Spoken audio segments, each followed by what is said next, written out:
Oke, bismillahirrahmanirrahim. Assalamualaikum warahmatullahi wabarakatuh. Ahlan wa sahlan wa marhaban bikum. Selamat datang teman-teman di video ini. Bagi yang baru pertama kali mampir, jangan lupa klik tombol subscribe dulu.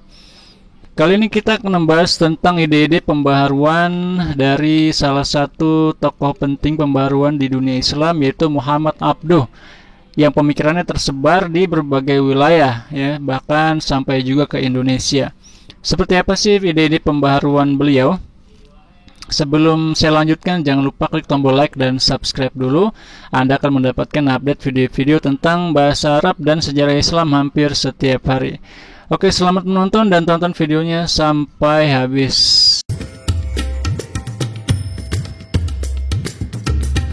Ya, teman-teman, kita sudah di Sarangan. Nah, ini dia suasana. Teman-teman sekalian.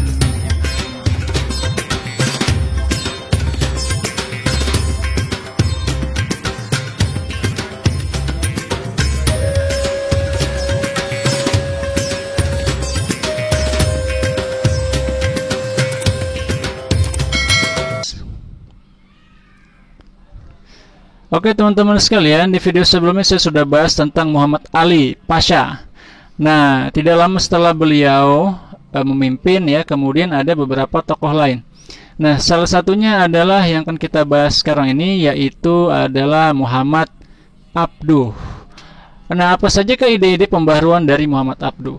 Pertama, beliau adalah pendapat beliau, ya, bahwa penyebab kemunduran umat Islam, kenapa umat Islam mudah dikalahkan di sana sini, dikuasai oleh orang Barat, adalah karena umat Islam ini jumud. Apa itu jumud? Jumud itu tidak mau berubah, tidak mau bergerak, tidak mau belajar, ya, statis. Karena itu Muhammad Abduh menganggapnya sebagai penyakit yang melanda umat Islam. Maka menurut Muhammad Abduh, al-Islamu mahjubun bil muslimin. Jadi Islam itu tertutup oleh muslimin itu sendiri.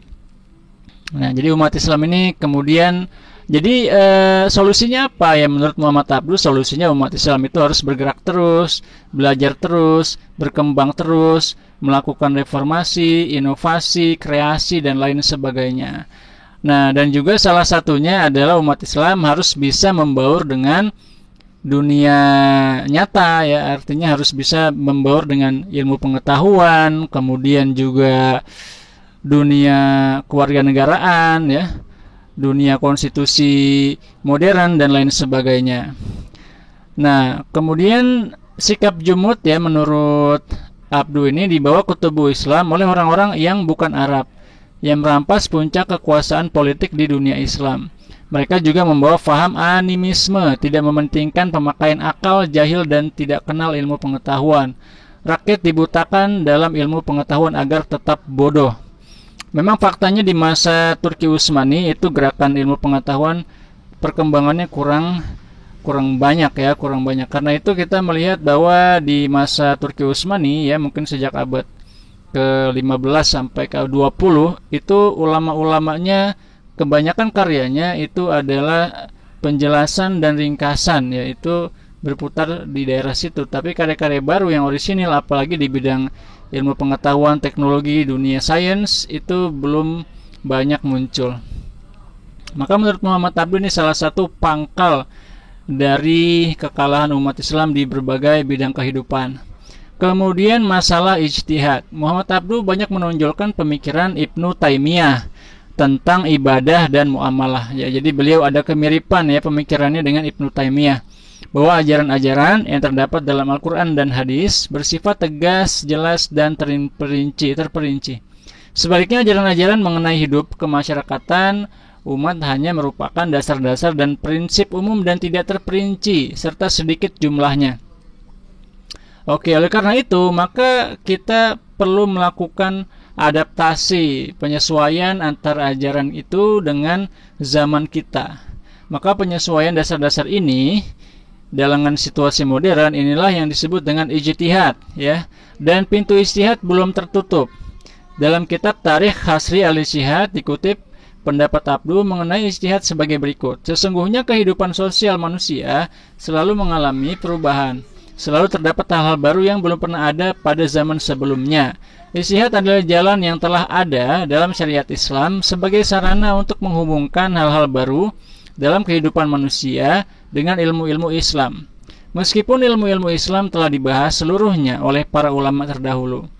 Nah, selanjutnya menurut Muhammad Abduh, untuk orang yang telah memenuhi syarat ijtihad di bidang muamalah dan hukum kemasyarakatan bisa didasarkan langsung pada Al-Quran dan hadis dan disesuaikan dengan zaman. Sedangkan ibadah tidak menghendaki perubahan menurut zaman. Maka ijtihad itu harus terus dilakukan, ya, bukan hanya dalam ibadah saja, tetapi juga dalam bidang kehidupan yang lain, ya. Ya, jadi yang ijtihad itu dia dilakukan bukan hanya untuk ibadah saja, tetapi juga untuk hal lain. Seperti hal yang berhubungan dengan muamalah, interaksi antar sesama, termasuk juga hukum kemasyarakatan. Pendapat tentang dibukanya pintu ijtihad bukan semata-mata pada hati tetapi pada akal. Al-Quran memberikan kedudukan yang tinggi pada akal. Islam menurutnya adalah agama yang rasional. Mempergunakan akal adalah salah satu dasar Islam. Iman seseorang tidak akan sempurna tanpa akal. Agama dan akal yang pertama kali mengikat tali persaudaraan. Karena itu secara tidak langsung, ya, Muhammad Abduh menyuruh umat Islam untuk berpikir, tidak berhenti berpikir, menggunakan akal pikirannya untuk mencari jalan-jalan baru yang lebih baik dalam kehidupan, ya, dalam kehidupan sosial, kemasyarakatan, dalam bernegara dan lain sebagainya. Kemudian salah satu pembaharuan penting, ya, ide dari Muhammad Abduh adalah pembaharuan di bidang ilmu pengetahuan Islam atau pendidikan. Seperti dikutip Fazlur Rahman, Muhammad Abduh menyatakan bahwa ilmu pengetahuan modern banyak berdasar pada hukum alam, sunnatullah, yang tidak bertentangan dengan Islam yang sebenarnya. Sunnatullah adalah ciptaan Allah Subhanahu wa taala. Wahyu juga berasal dari Allah, karena keduanya datang dari Allah. Tidak dapat bertentangan satu dengan yang lainnya. Islam mesti sesuai dengan ilmu pengetahuan modern, dan yang modern pasti sesuai dengan Islam. Sebagaimana Islam zaman keemasan yang melindungi dan mengembangkan ilmu pengetahuan. Dengan penuh semangat, Muhammad Abduh menyuarakan penggalian sains dan penanaman semangat ilmiah di Barat. Kemajuan Eropa karena belahan dunia ini telah mengambil yang terbaik dari ajaran Islam. Islam pasti mampu beradaptasi dengan dunia modern. Muhammad Abduh ingin membuktikan bahwa Islam adalah agama rasional yang dapat menjadi basis kehidupan modern. Sebagai konsekuensi dari pendapatnya, Muhammad Abduh berupaya untuk memperbaharui pendidikan dan pelajaran yang dimaksud agar para ulama kelak tahu kebudayaan modern dan mampu menyelesaikan persoalan modern. Pendidikan adalah hal penting dalam kehidupan manusia dan dapat merubah banyak hal. Muhammad Abduh memperjuangkan sistem pendidikan fungsional yang bukan impor, yang mencakup pendidikan universal bagi semua anak laki-laki dan perempuan. Semuanya harus punya kemampuan dasar seperti membaca, menulis, dan berhitung.